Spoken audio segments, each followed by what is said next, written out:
안녕하세요. 이번 시간에는 코딩 연습을 통해서 수업 시간에 배웠던 네임스페이스, 클래스, 변수, 메소드 등의 개념에 대해서 한번 알아보는 시간을 갖도록 하겠습니다.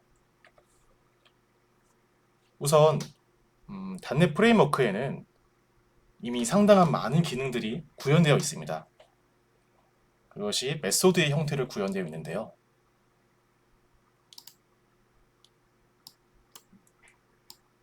메소드 형태로 구현되어 있죠. 이 메소드라는 기능들, 이 함수들은 클래스라는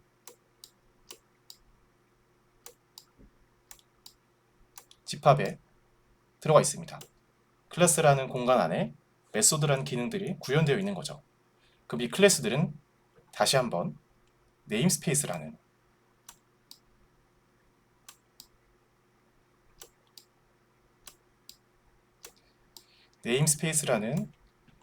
폴더 안에 들어가 있다고 생각하시면 돼요. 다시 한번 정리해서 메소드라는 기능들이 클래스라는 집합에 묶여 있고 또 비슷한 기능들을 하는 클래스들을 묶어놓은 게 또 다른 클래스들 묶어놓은 게 네임스페이스죠. 이 네임스페이스들 우리 .NET 프레임워크에 미리 많이 구현되어 있습니다. 예를 들면 코드를 한번 볼까요? 우리가 .NET 프레임워크 콘솔 프로젝트를 만들면은 이렇게 기본적으로 코드가 작성이 돼요. 첫 줄부터 보시면은 using이라는 명령어가 있죠. 그리고 시스템, 또 밑에 보면은 system.collection.generic 또는 system.link, system.text 등등의 글자들이 써 있는데 이게 무엇을 의미하냐면은 시스템이라는 게 네임스페이스입니다. 그러니까 폴더의 개념으로 보시면 되는데 이 같은 경우는 시스템이라는 폴더 안에 있는 collections라는 폴더 안에 있는 generic이라는 폴더 안에 있는 기능들을 접근하겠다. 이거는 시스템 안에 있는 link라는 폴더에 있는 기능들을 접근하겠다 라는 뜻입니다. 다시 말해서 여기 적힌 것들은 모두 네임스페이스라는 거죠. 그리고 아까 말씀드렸다시피 기능적으로 유사한 클래스들끼리 묶어놓은 것, 구분한 것이라고 설명을 드렸는데 다시 말해서 텍스트에 관한 것들을 이 네임스페이스에 묶어놓은 것들이고 그리고 링크는 뭐 다양한 데이터베이스를 다루는 C# 클래스인데 그런 것들 묶어놓은 게 링크 또 뭐 기타 시스템 안에 들어있는 다양한 기능들 묶어놓은 거를 시스템 하위 폴더에 들어가지 않고 시스템 폴더에 그대로 둠으로써 묶어놓은 것이 여기 설명하는 것처럼 기능적으로 유사한 클래스들끼리 논리적으로 묶은 네임스페이스들의 형태가 되겠습니다. 자, 간단한 코드를 한번 작성해 볼까요? 일단 수업 시간에 많이 썼던 콘솔 write line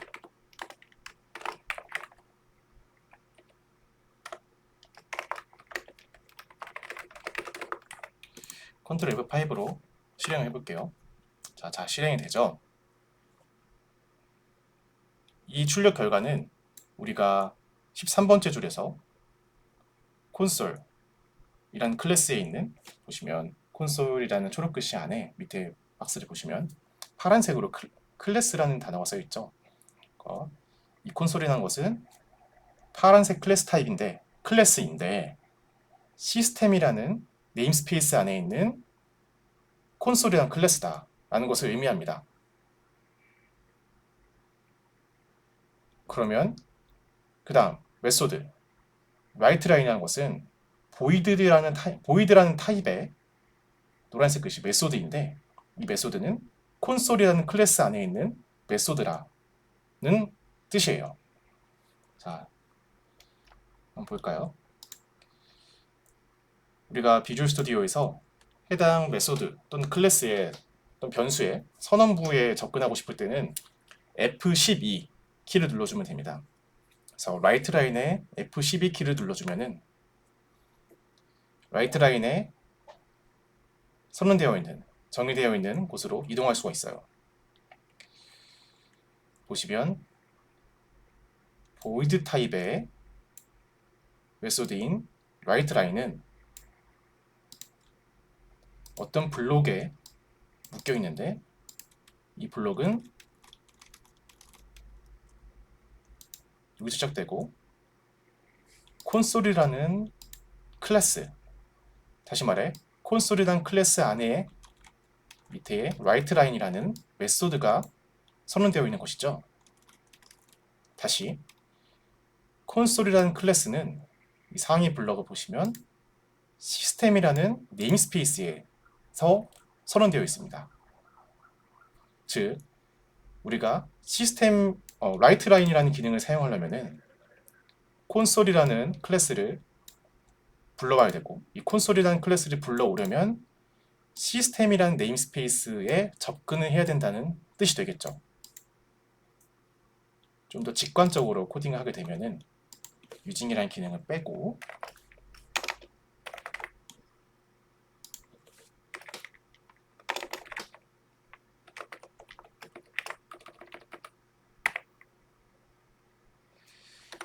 시스템이라는 네임스페이스에 전부 다 빼겠습니다. 시스템이라는 네임스페이스에 콘솔이라는 클래스에서 WriteLine이라는 메소드를 사용한다 라는 뜻이 됩니다. 이렇게 하면은 네임스페이스를 불러오고 클래스를 불러오고 메소드를 불러올 수 있죠. 근데 우리가 매번 클래스나 메소드를 불러올 때 네임스페이스를 호출하면은 코드가 너무 비효율적으로 길어지게 되니까 using이라는 명령어를 써서 ECS 파일 안에서는 불러오지 않아도 되도록 참조를 해주는 거예요. 다시 주석을 풀고, 이 주석 처리하는 것은 하나를 할 때는 슬래시를 2번 하면 되지만 전체를 할 때는 블럭을 씌우고 컨트롤 KC를 누르면은 블록 처리가 되고, 컨트롤 KU를 누르면은 다시 블록이 풀립니다. 또 알아두시면 되겠습니다. 다음 변수입니다. 우리가 변수란 어렵게 생각할 것 없이 일종의 데이터를 담을 수 있는 공간이에요. 그 공간은 우리가 데이터 타입을 정해주는 만큼 사이즈가 변하는데요. 예를 들어 캐릭터 타입 같은 경우는 1바이트, 우리 단어 말고 낱말이 아니고 A 또는 B 또는 C 이런 한 글자짜리 단어들을 저장할 수 있는 게 캐릭터고, 인티저는 우리 정수죠. 예를 들어 32비트짜리 프로그램이라면은 0을 기준으로 2의 32승계만큼의 개수를 표현할 수 있는 인티저. 플로트는 4바이트, 더블은 8바이트인데 이 둘의 차이는 소수점을 표현하는 정확도에 따라 달라지죠. 소수를 표현하는 데이터 타입입니다. 이것은 여기 보시면 자세히 알 수 있고요.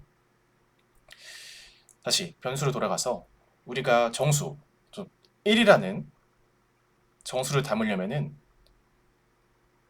인티저라는 데이터 타입으로 변수를 만들어줘야 돼요. 이 변수의 이름은 우리가 마음대로 설정할 수 있는데 인티저라는 타입은 우리가 마음대로 바꿀 수가 없어요. 다시 우리가 정수의 이름은 뭐 넘버 1이든 2든 상관없이 바꿀 수 있는데 int 이 타입명은 바꿀 수 없습니다. 즉 1이라는 값을 넘버 1에 라는 이름을 가진 공간에 저장하고 싶다. 1이라는 값을 넘버 1이라는 이름을 가진 공간에 저장하고 싶다 라고 하면은 다음과 같이 인티저 넘버 1 equal 1 세미콜론까지 적어서 저장을 해주면 됩니다. 인티저로 데이터 타입을 설정한 순간 우리 OS에서 4바이트의 공간이 빌려와서 넘버 1이라는 이름을 가진 변수에 할당을 해주고 또 1이라는 데이터를 넣게 되는 것이죠. 굉장히 간단하죠. 또 이럴 때 코드를 한번 볼까요? 주소처럼 해놓고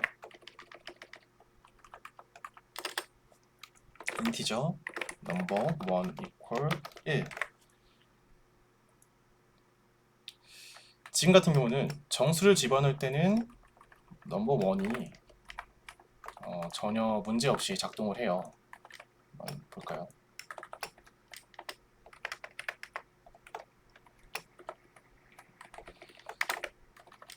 출력해 보겠습니다.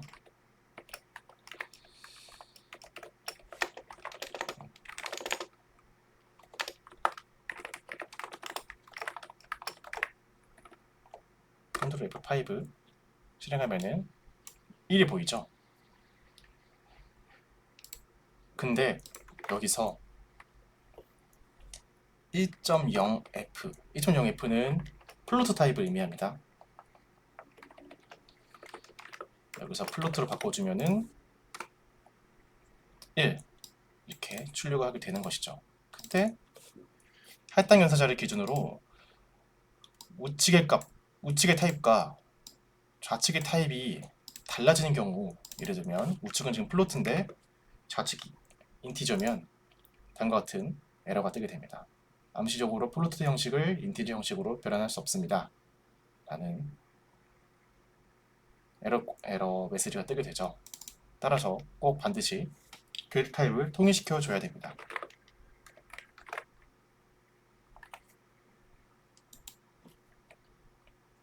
또한 변수는 블록 내부에서만 액세스할 수 있습니다. 블록 내부에서만 액세스할 수 있다는 뜻이 무엇이냐? 한번 보시죠. 우리가 블록을 만들었어요. 블록을 만들고 넘버 1이라는 숫자를 인티저로 바꾸고 싶다. 숫자를 변수를 블록에 넣어봤어요. 그럼 아까와 같은 결과가 나올까요? 밑에 콘솔 라이트 라인 안에 있는 변수에 빨간 줄이 쳐져 있죠. 넘버 1이 현재 컨텍스트에 없습니다. 이 뜻은 이 넘버 1이라고 적어놓은 우리가 의도한 거는 이 변수를 다시 한번 불러오는 거지만 불러올 수 없는 상황인 거죠. 왜냐하면은 이 블록 안에서 선언되고 인티저 타입으로 선언되고 1이라는 값으로 값이 정의된 이 변수는 이 블록이 닫힘으로써 메모리에서 소멸을 하게 됩니다. 다시 인티저 타입이라는 데이터 형식으로 넘버 1이라는 변수가 OS로부터 메모리 빌려 맞고 1이라는 값을 넘버 1에 넣었을 때 이 블록 안에서는 잘 작동하지만 이 블록을 벗어나면은 다시 이 메모리가 해제되고 넘버 1이라는 변수는 없어지게 되는 거죠. 따라서 넘버 1에 접근할 수 없게 되는 겁니다. 한번 이거는 우리가 디버깅을 하면서 살펴볼까요? 중단점을 찍어줄 수 있습니다. 그러니까 우리가 코드가 프로시저가 진행하면서 제어권의 흐름에 따라서 프로시저가 진행하면서 변수 내부가 어떻게 변하는지 살펴볼 수 있는데요.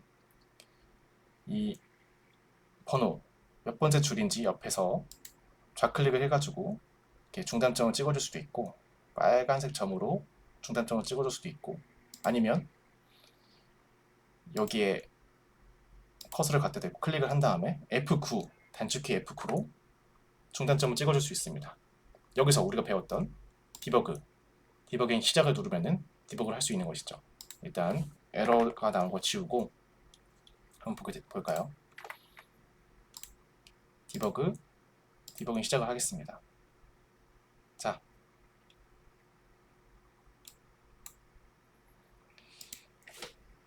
넘버 1이라는 값이 변수가 존재는 하죠.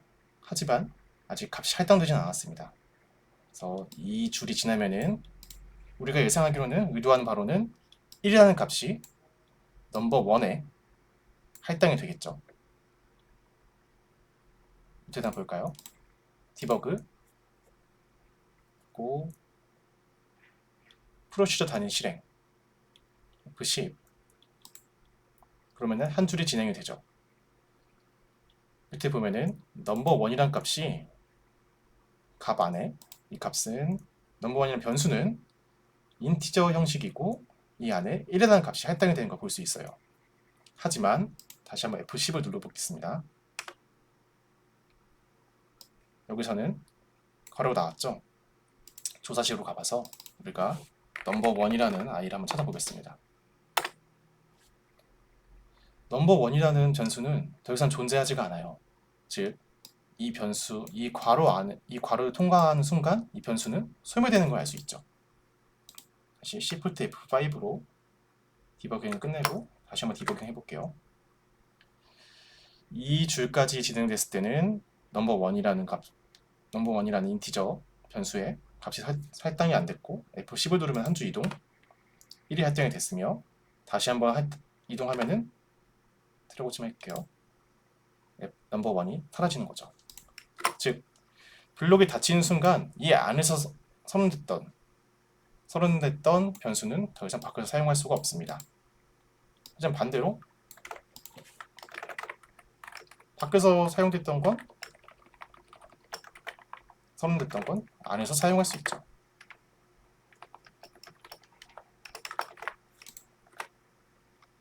일이 잘 출력이 됐죠.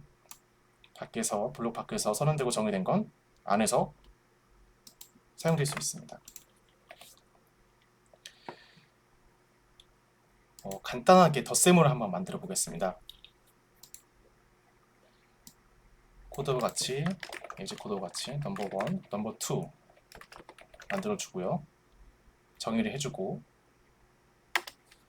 int sum이라는 변수를 만들어서 0이라는 값으로 초기화를 해줬습니다.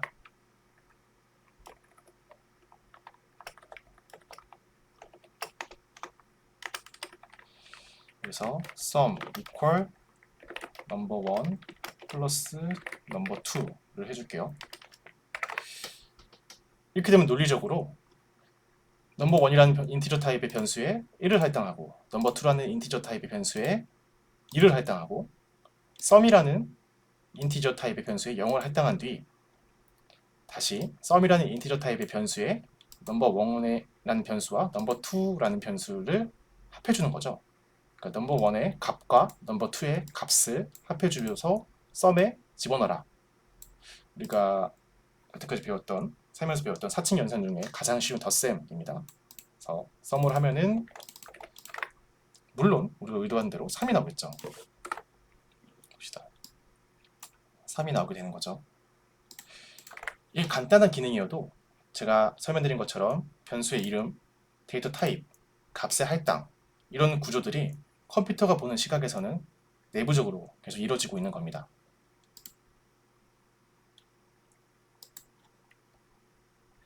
하지만 우리가 이런 기능들을 언제까지나 이렇게 매번 숫자를 또는 우리가 원하는 값을 넣어서 그거를 사칙 연산을 통해서 매번 계산하기엔 너무 힘들죠. 예를 들어서 지금 같은 경우는 변수가 2개고 변수가 3개고 2개의 변수를 통해서 하나의 변수를 값을 바꾸는 기능을 하는 코드를 만들었는데, 예를 들면은 우리가 배웠던 2차 방정식 또는 3차 함수, 4차 함수, 5차 함수 이런 것처럼 굉장히 우변에 변수가 많이 들어가는 경우에는 일일이 다 덧셈, 곱셈, 나눗셈을 매번 해줄 수가 없어요. 이런 경우에 메소드라는 함수를 만듭니다. 즉, 메소드란 일종의 함수인데요.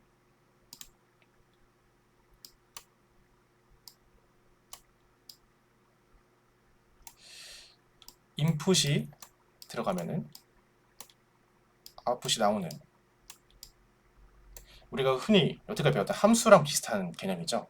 다만 여기서는 인풋이 있을 수도 있고 없을 수도 있고 또는 아웃풋이 있을 수도 있고 없을 수도 있는 그런 형태를 띠고 있습니다. 예를 들면 이게 덧셈 기능을 하는 메소드라고 하면은 1과 2가 들어갔을 때는 당연히 3이 나오게 되는 메소드 기능을 띠게 되겠죠. 하지만 반대로 메소드가 아무 인풋 없이 그냥 3이라는 아웃풋을 100개 만들 수도 있어요. 눈치채셨겠지만 그냥 메소드를 일단 만들어 볼게요.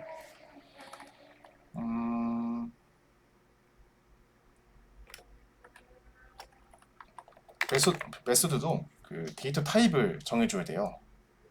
예를 들면은 우리가 변수에 인티저라는 글씨를 써서 데이터 타입을 정해줬듯이 메소드도 일종의 변수인데 인티저 sum 그래서 메소드는 항상 이게 있죠. 괄호를 쳐가지고 인풋을 넣어줘야 됩니다. 그리고 블럭을 써서 만들어줘요. 한번 지워볼게요. 이거 지우고 인티저 sum은 우리가 만들어보고 싶은 건 정수 타입의 넘버1, 넘버2를 불러와서 두 정수값을 받아서 정수를 리턴해준다. 만들고 싶은 거죠. 리턴해서 일단 안에 인티저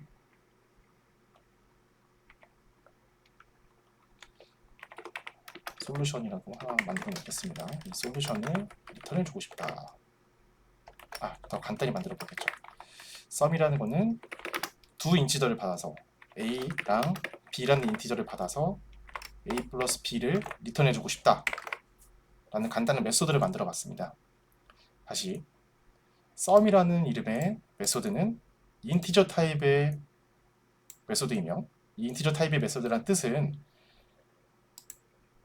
결과값을 인티저의 타입으로 반환해준다는 뜻입니다. 반환해줘야 된다는 뜻이에요. 그리고 이 sum이라는 메소드는 a라는 인티저 타입 변수와 b라는 인티저 타입 변수를 받아서 합쳐서 리턴해준다는 간단한 메소드죠. 얘를 호출하려면은 여기서 인티저 타입을 2개 넣어줍니다.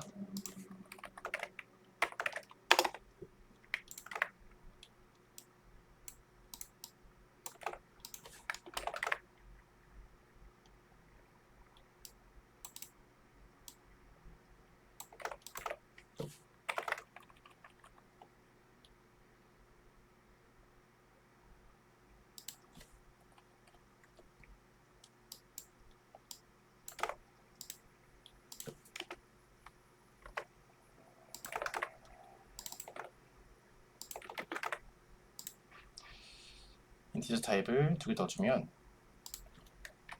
그냥 이게 괄호 안에 넣어버리죠. 헷갈릴 수도 있으니까 다시 한번 인티저 so equal 솔루션이라는 변수의 이름을 가진 인티저 타입 안에 이 sum의 결과값을 저장한다 라는 뜻이에요. 넘버 1과 2가 들어가면은 솔루션이 돼서 얘를 출력한다로 만들어 보겠습니다. 디버깅을 한번 해볼까요? 중단점 찍고 한 줄씩 가보겠습니다. 먼저 밑에 보면 F10을 통해서 한 줄씩 가볼게요. 넘버 1의 값은 1이 할당되고 넘버 2의 값은 2가 할당되고 잘 들어봤죠? 솔루션 값은 이 sum이라는 메소드를 통해서 반환되는 값을 집어넣을 수 있는데 F11을 누르면은 이 메소드에 진입할 수 있습니다. 메소드에 진입했죠. 여기서 A는 넘버 1이 되고 B는 넘버 2가 되죠. 그래서 1과 2가 들어갔습니다. 내부적으로 그래서 1과 2를 더한 값을 리턴을 하게 돼요. 다시 F10을 누르면 리턴이 되고 고라가 끝나면 종료가 됩니다. 그래서 지금 넘버 1과 넘버 2의 값을 반환한 값을 조사식으로 돌리면은 3이 되죠. 이 3의 값이 솔루션에 들어가면은 우리가 의도한 대로 작성이 된 겁니다. 자, 3이 들어갔죠? 그럼 얘가 right line 솔루션의 값을 right line 해서 콘솔 창에 띄워주는 것으로 F10을 누르면 마무리가 되게 됩니다. 자, 3이 떴죠. 이렇게 기능적으로 일일이 다 플러스 마이너스 곱셈을 계속 호출할 수 없으니 우리가 기능적인 함수를 만들어준 게 메소드라고 할 수 있습니다.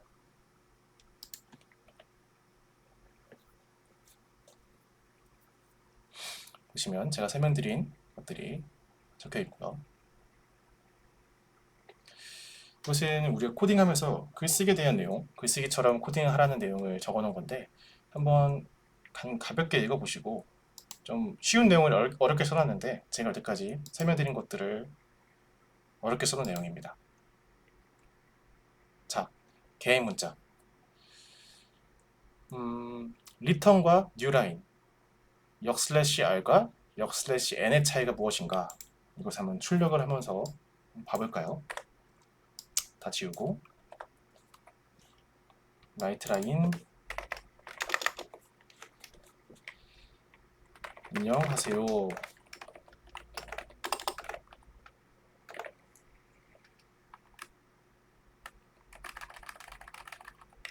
일단 출력해볼까요?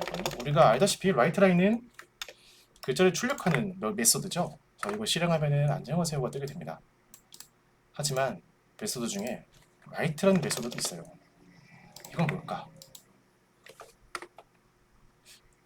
아까랑 결과랑 똑같이 안녕하세요가 출력이 되는데 밑에 있는 계속하려면 아무렇게나 누르십시오가 바로 붙어서 나오죠. 이게 바로 R과 newline의 차이입니다. 즉, newline은 writeLine에 붙어있는 기능이에요. 다시 말해서 write는 안녕하세요라는 글자를 출력하고 끝나요. 하지만 writeLine은 안녕하세요라는 글자를 출력하고서 한 줄을 띄우게 됩니다. 한 칸에 띄우게 됩니다. 다시 말해서 엔터를 한번 친다는 거예요. 그래서 얘를 실행해 보면은 안녕하세요라는 글자가 출력되고 writeLine을 했으니까 엔터를 한번 치게 되는 거고 안녕하세요로 또 출력하고 그리고 계속하려면 아무렇게나 누르십시오가 뜨게 되는 거죠. 이 순서를 바꿔보면은 안녕하세요라는 글자를 write 했으니까 출력하고 그리고 끝나고 write라는 글자를 메소드를 이용해서 안녕하세요 출력했으니 다시 안녕하세요를 출력하고 엔터를 한번 친 거죠. 이 둘의 차이를 아시겠나요? 얘를 간편하게 쓰고 싶으면은 이렇게 쳐주면 됩니다. 이 역/n이라는 게 newline을 포함하고 있는 거예요. 그래서 얘를 실행하게 되면은 안녕하세요를 출력하고 엔터를 한번 치고 다시 안녕하세요 출력하고 writeLine이니까 엔터를 출력하게 되는 겁니다. 실행해 볼까요? 저 잘못했네요.